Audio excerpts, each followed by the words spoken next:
Welcome back. It's the Scaling Secrets podcast. We are thrilled to have Kaitlyn Moss here. Caitlin is a dynamic leader in the industry with a passion for developing effective leaders and driving organizational growth.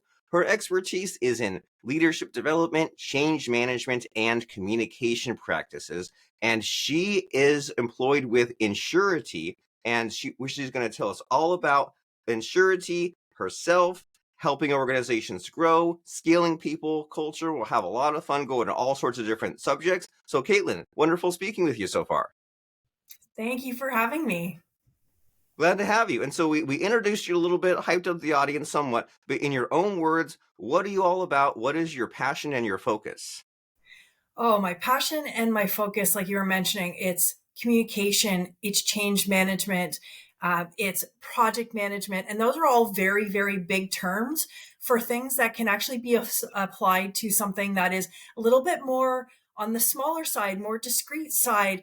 I think we get tripped up by those being huge topics.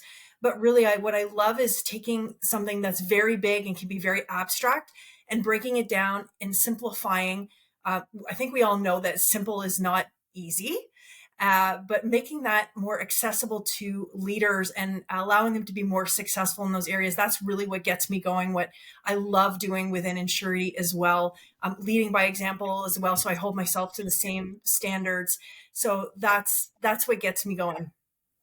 Wonderful. And I completely agree with you that simple does not equal easy. And there are many of these values or aspirations that we want to remind ourselves about and revisit these ideas like leading by example or change management. I think you're so right that if you put this idea up on a pedestal and it's this big thing that I'll never achieve and it's this huge idea, then why should I even start? I can't even begin to change what I'm doing or take these actions to get there. And so which out of these sort of topics, like which do you enjoy talking about the best? Like leadership development, change management, like what should people really be thinking about focusing on doing these days? I think change management is very intertwined with communication, frankly, and it can't really be underestimated how intertwined they are. Um, when we think about leadership development, that's another huge, enormous topic, but there are things that are really within our control that we can influence by having the right approach or even knowing where to start when it comes to things like change management. So we can definitely zone in on that if that's good with you. It is. And something that I find really helpful, and it seems like I can't believe I hadn't thought of this like years ago, but maybe the last 6 months or so, when I get advice from another like podcast guest like yourself, there's always this trend of saying, go back to basics. Like whatever your industry is, whatever you think you should be focusing on, search it on YouTube and find a little 3-minute video about it. Do a Google search. What are the top results? Search it on Wikipedia, what's coming up. And I find that just like the simplest idea there is, but so few of us do it, right? So many of us are kind of like at like a college education level, but then it's like we skip third and fifth grade or something. And so when we like going back to the bare basics fundamentals, this idea of change management, we might think we know what it means or have our own idea, but in your own words and terms, change management, what does it mean for us? Oh my, I could not agree more with you in the sense that there's so much about this that is about common sense. It's taking a couple of minutes to plan, get the basics right. And anyone who's worked with me before, worked for me, worked with me, you'll have heard me say this. Let's just get the basics right. Let's get the fundamentals, and then we can start building on some cool stuff on top of that. When it comes to change management, the same approach applies. It's asking very simple questions to get to the heart of what you're trying to accomplish, what success looks like, what you're trying to see at the end of all this, who it's going to impact, and what are some of the tools and training that they're going to need to be able to support you in this change. The change is not about you. The change is about the people that you're trying to influence. So by putting yourself in the shoes of those people, taking a few minutes to plan at the onset, which may feel tedious in the moment, but trust me, the number of times that it has saved us angsty conversations down the road that really could have been avoided with a little bit of planning. That's what I mean by getting the basics right. There are things that we all know.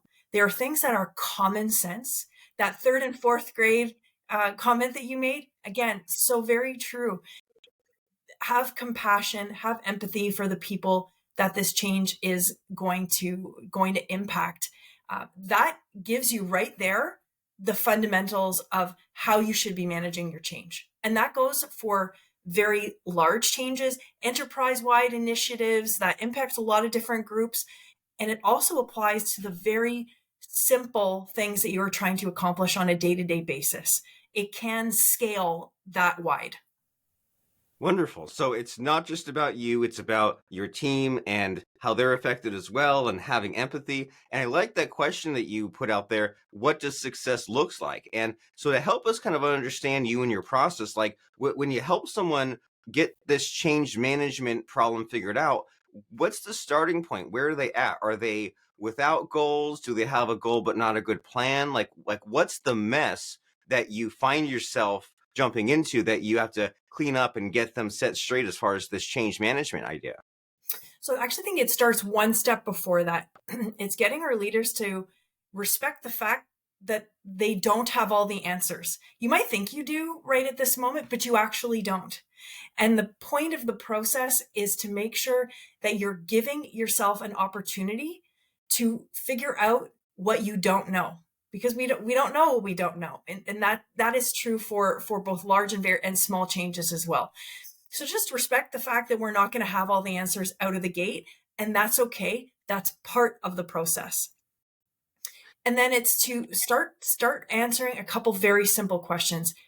What am I trying to accomplish here? Who am I trying to influence? What do I want this to look like when I think I am, quote unquote, done with the change? So that's going to, obviously, you got to answer those questions just by starting there. And I actually find in my experience, a lot of leaders will not know where to start, and it becomes very overwhelming. And as a result, they don't take those first couple of crucial steps.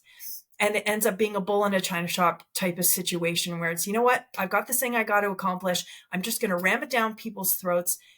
And that doesn't work well for anyone, let alone the person who's trying to get this, what could be a really cool change to happen. You need people in your corner. You need to influence, whether you have direct reporting authority or not. And most of the times you don't when it comes to change. So having respect for the process and realizing you don't have all the answers, letting that be okay, answering those first couple of crucial questions, and again, I'm going to come back to always put yourself in the shoes of the people that you are trying to influence and the processes you're trying to influence. And just by having that little bit of empathy and self-awareness that isn't about you, that's going to put you further ahead than someone who doesn't take a moment at all, much further ahead. Right. And it all comes back for me as you're explaining this, that you said earlier that it just takes a few minutes. Like if you think, oh, well, I don't have time for this and I've already got my momentum, like you say, well, just like reassess and figure out what you're trying to do. And it does seem a little bit tedious, but this is actually the path to you getting some of these things done and actually getting somewhere with this and thinking about your team and having that empathy and knowing like who you want to influence. And Mhm. I like this kind of strategy here of saying, well, I've got this big honking problem, right? Maybe I'm working with this huge team, this huge company, and the way to simplify it is to just ask these little questions instead of trying to solve the whole problem. Ask these Exactly. little questions like, where are we stuck? Who's doing what? Who's going to help me? That seems like a much more logical way for us to get our heads wrapped around this. And so this whole idea of empathy, once again, I tell myself, well, I don't know what I don't know. So when you think of empathy, you think of like, well, like what motivates the person, or where are they stuck? Where are they scared? But as far as us approaching this idea of empathy and what other people are feeling, like what's your approach to this? When you tell someone on a team, well, have empathy and be understanding of the other people that you're working with, like how do I do that? Mhm. Especially if I'm saying, well, maybe if the way I've been doing that on autopilot maybe is not the best. So if I were to start over the Kaitlyn Moss way, what is your take on empathy? It actually, the people who the change is going to impact, you have to break it down into a couple of different groups. So one is the majority of the people that it's going to impact, the training that they're going to need. How do you make them feel comfortable with what's coming their way? But there are two other groups that I would love for people to contemplate as they're going through this. One is a change advocate. You are not going to be able to be in every single conversation about this change. You're not. You're not going to be able to influence everyone that this is going to impact. You need people in your corner who understand the change, who advocate for it, for who believe in it. Get those people in your corner, give them the tools that they need to be able to share the message broader than you're going to be able to do on your own. So that's one group to contemplate. There is your advocates. The other group, this cannot be underestimated how valuable these folks are to your process. It's the naysayers, the ones who dig in their heels, who I've done it this way and I really don't have an appetite to change, or this is why this is not going to work, or we've tried it before and this failed. Those naysayers, believe it or not, are your best friends in this. They will pressure test your plan at every step. If you use them, this is now you're tapping really into your empathy, because it can be very easy to get frustrated with that group and write them off and say, you know what, I'm never going to change their mind. I'm not going to play to this group. It doesn't really matter. They're going to get on board eventually. I need to play to the masses here. There is a little bit of truth in that. But the reality is, those naysayers will strengthen what you are trying to accomplish. They're poking a hole in it. Is there some truth to it? Forget about who the source is. Listen to the feedback that they're sharing with you. Again, this is where you really tap into that empathy. Have 2 ears open, one mouth shut, and listen to what they're trying to share with you. Really contemplate if there's some validity in what they're saying. If there is, work it into your plan. If there isn't, explain to them why this is not going to be considered. Going through that process of spending time with those naysayers will 10 times out of 10 strengthen what you're trying to accomplish and will really make your plan much more rock solid. I love it.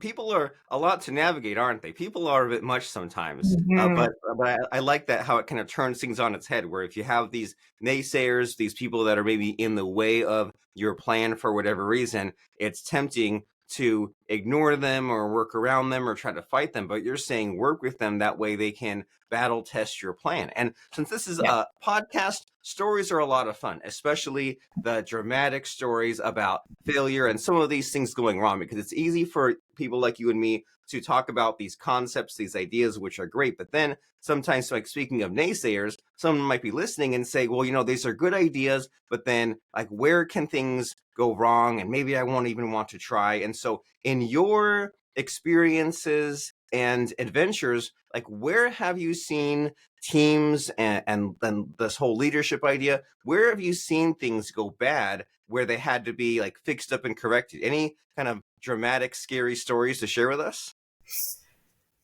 Dramatic and scary. Well, funny enough, this situation did not have to be dramatic and scary, but it ended up being dramatic and scary because there was no planning.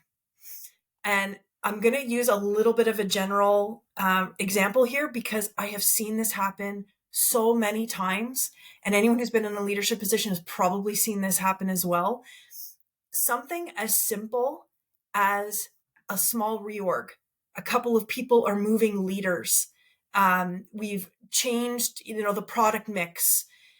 And now we're going to have these people focus on this. Their actual day-to-day job, they're still going to be in this role. They're just going to work on a slightly different team. Seemingly benign changes, but no contemplation for the person who's actually changing leaders, changing teams, the person that they're working with that they worked with yesterday, they're not working with today. And again, like seemingly benign, these things happen all the time in a business context, all the time. But when there is no contemplation for that person, it goes awry. It's demoralizing. So I'll break it down a little bit more. So Joe's been a software developer for 10 years within this organization. They worked on this particular product. This product is reaching kind of a maturity level, and it's time for this person to work on something new to them.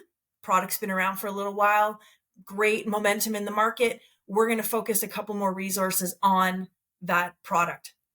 Okay, so we want you and a couple other people, Joe, to move and start working on this. No meeting with the new leader.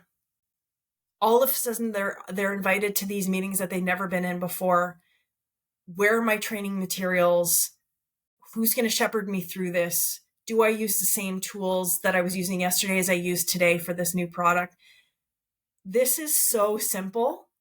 Spending 10 minutes to map out, this person's now going to be a part of this Scrum team. Maybe we should set up a quick 10-minute intro to the Scrum leader for this group. Maybe they're shocking. Maybe their new leader needs to get a reoccurring one-on-one on the calendar with them. It's shocking how many times leaders don't do those things in a timely manner. When that person's moving teams, and I know this sounds so silly, but the number of times that this has happened and it leaves that person feeling like, wow, I don't really actually matter here. No one's actually taken the time to even spend 15 minutes with me and walk me through what's about to happen. This is what I mean by change management not being always about the huge, big, flashy, enterprise-wide projects, the fun and sexy things. It's about the day-to-day changes that we are making in our business that we need to make, that are good business decisions, but that need to be handled with a certain amount of care and planning that we often overlook. Having that empathy for the person that you're about to disrupt makes all the difference. If someone had taken 15 minutes and said, hey, this change is coming down the pike.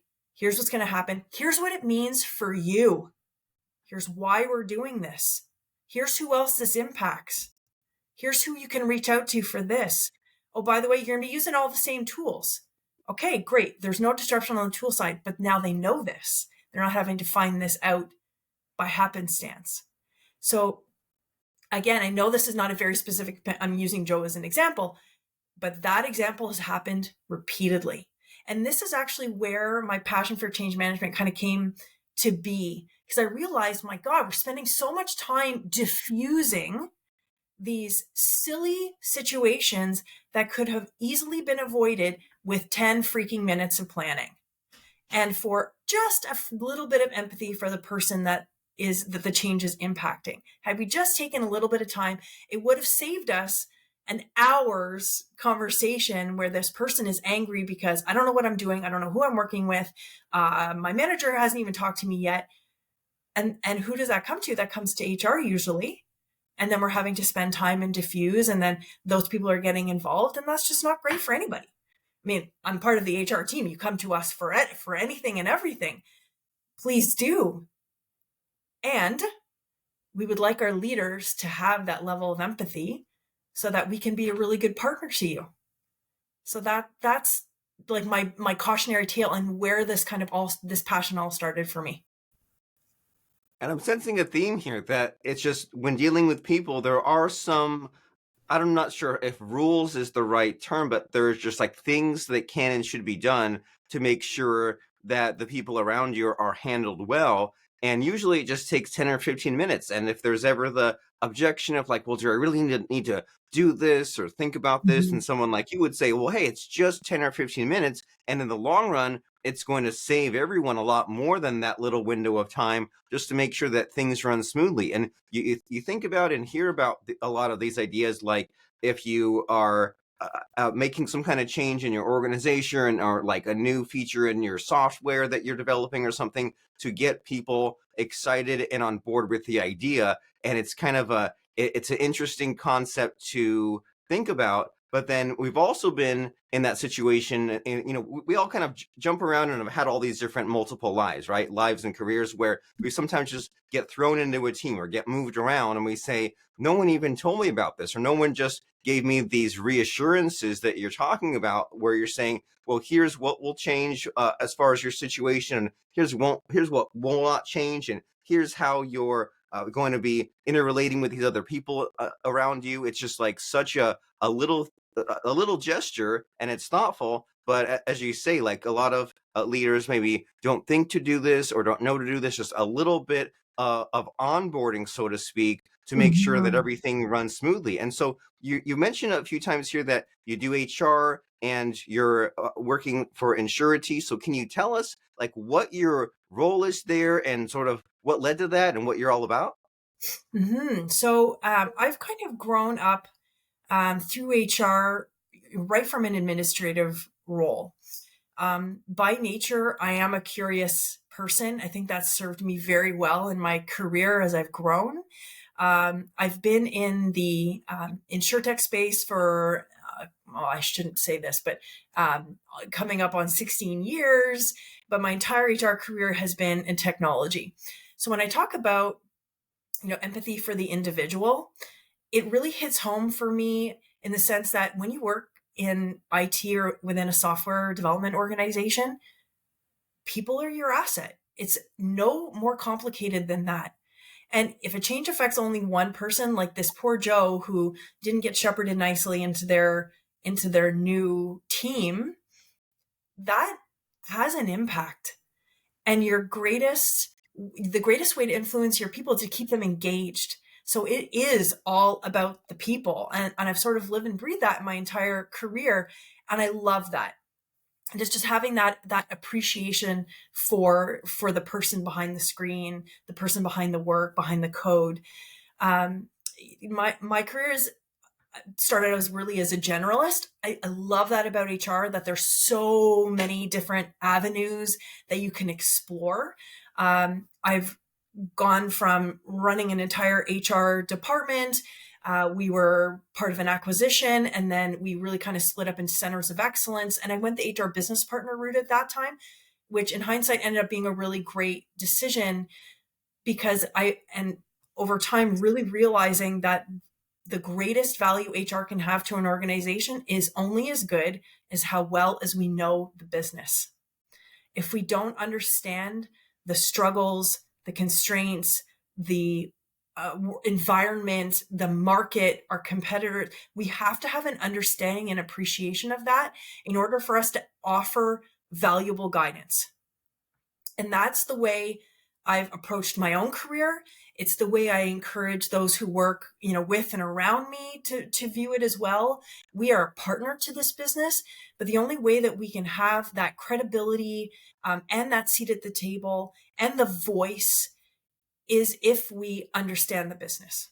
So as I've grown through my years as well, and it's gone from really that generalist director level role to focusing on talent acquisition to also working with our third party vendors.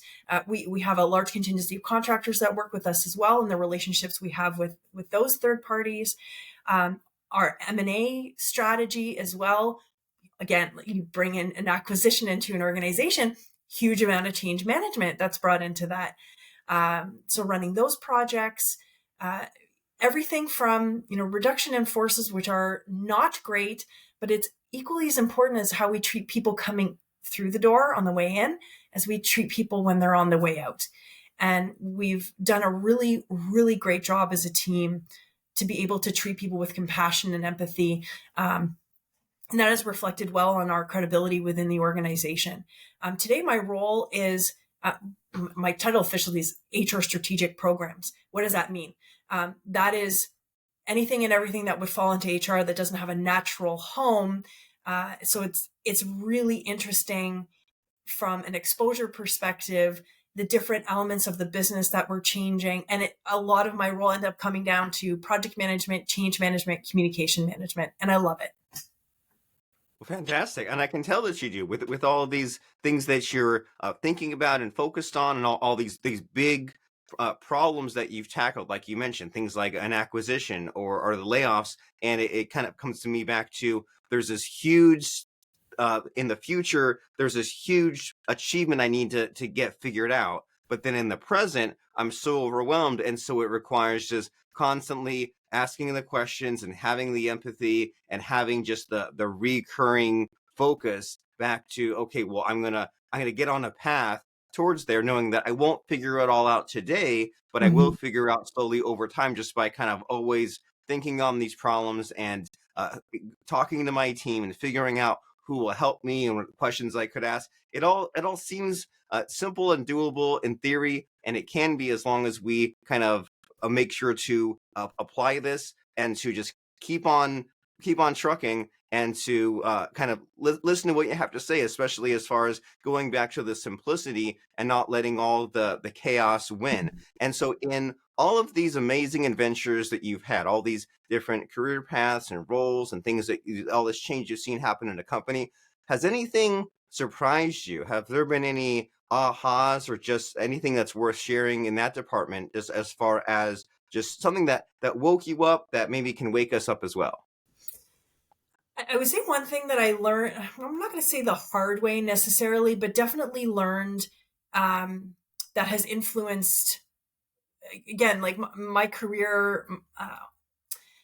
How best to say this? So, over time, yes, I'm a naturally curious person. I do like to ask a lot of questions, but there's a certain point in your career where you are surrounded by a lot of extremely smart people, and your confidence takes a little bit of a shake. And you're sitting in a meeting and you're wondering, I really don't get what this person is talking about. Is my experience my own, or could someone else be possibly having the same experience and not understanding as well? And you're going to hem and haw, and you're going to wonder, should I ask this question because I really don't want to look stupid? And the answer is ask the question. 10 times out of 10, ask the question. The number of times, and this comes with confidence, and confidence that you are allowed to ask those questions. And I found so often I asked, and then there's someone else that starts nodding, saying, "Oh my goodness, I thought I was the only one. I thought I was the only one who didn't really get this. Everyone else seemed to get this." It's not the case. Have that confidence and that curiosity to ask the question when you're not sure. No one is going to think you're stupid. And I've just seen this repeated over and over and over again. Ask the question. That would be probably one of my biggest takeaways in the last maybe 10 years of my career is have the confidence to recognize that you're smart. It's okay that you don't understand this. Ask the question, and others will probably feel the same way. Wonderful. The fear of looking stupid really is a common problem, Yeah. and it's a sign of maturity, isn't it? Just to be able to say, well, hey, I think I know what you're saying, but I just want to be sure that we're all on the same page. Just ask the question just to clarify. That's again very very simple and doable and reasonable advice. And so, as far as what's happening in the future, what do you have coming up that you're excited about, looking forward to? What's happening with Insurity that's newsworthy? So Insurity is really, we've grown a ton by acquisition. We did 8 acquisitions in 2 years. It was fast and furious, and we brought on some really fabulous people into the organization. And there's a period of stabilization. And then now there's a period of consolidation, coming together, bringing products together into suites, taking the best of the best, putting together these products that are really going to change the market, and that are going to propel us to the next level. And as that happens, there is a reshuffling of resources, people, time, effort that takes part within an organization, and to see that and to help manage those changes and keep people focused, keep people from being distracted. That is going to be one of our biggest jobs as leaders within this organization, and one that I take very seriously and excited to be a part of. And exciting times are ahead for you. And so, what are some next steps here? If someone listened here and they got some ideas and maybe some reminders of things that they should be focusing on but aren't, and just actions they should take, and they say, "Man, Caitlyn gave me some great actionable insights." But as far as like then taking what they've learned and going to the next step, can you tell us about some contact details? Like, does it make sense for someone to contact you directly or look into Insurity and what they have going on, or just what's the call to action in this discussion? I mean, Insurity is a really quite a niche market. It's insurtech. So you can certainly reach out if you have questions about that. I've been in the industry long enough. I know probably enough to be dangerous. I say that, tongue in cheek. No, I do know the industry quite well. When it comes to how people work within that industry as well, I mean, obviously I've garnered quite a bit of experience in that area. You're welcome to reach out to me for any type of change, leadership, coaching, mentoring. I'm open to it all. I'm open to even just having a chat and allowing it to be an unbiased third party to bounce an idea off of. LinkedIn's probably going to be the best way to reach me. Wonderful. And so to find you on LinkedIn, that's Caitlyn with a K, Kaitlyn, last name Moss, Moss. You can find Kaitlyn Moss on LinkedIn to have this kind of conversation. What an amazing time to be alive, where information is shared in this way. If you listen to someone on a podcast and you say, "Hey, I really like the tip of the iceberg that she shared with me. I want to continue that conversation," you can send that message on LinkedIn, see what she's posting. And then we also mentioned Insurity is kind of that niche market there. They are a fully cloud native P&C insurance policy, billing, and claims software enriched with AI powered insights. So if the awareness of that insurtech company fits into what you have going on, the website there is INSURITY.com, Insurity.com. And we've been speaking with Kaitlyn Moss, who is the Vice President of HR Strategic Programs and Head of Talent Acquisition at Insurity. And as we wrap up our conversation here, Kaitlyn, it sucks to just say, "Hey, bye, and we're done," and say thank you. That's kind of lame communication, right? But what is a lot of fun is to end with a bang and not a whimper. So, like you said, you've had all multiple, like over like a decade and a half of experience with HR, leadership, change management. You've seen all sorts of crazy things happen. As far as like a lasting like lesson or quote or sound bite, do you have anything to leave us with, like a quote or lesson that's really helped you, that can help us? Does anything come to mind in that category? Am I allowed to swear just a tiny, tiny bit? Just a titch, yes. Okay.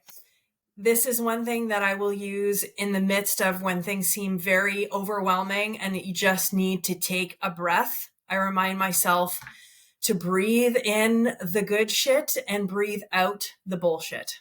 And that just equalizes the situation. Very wise advice.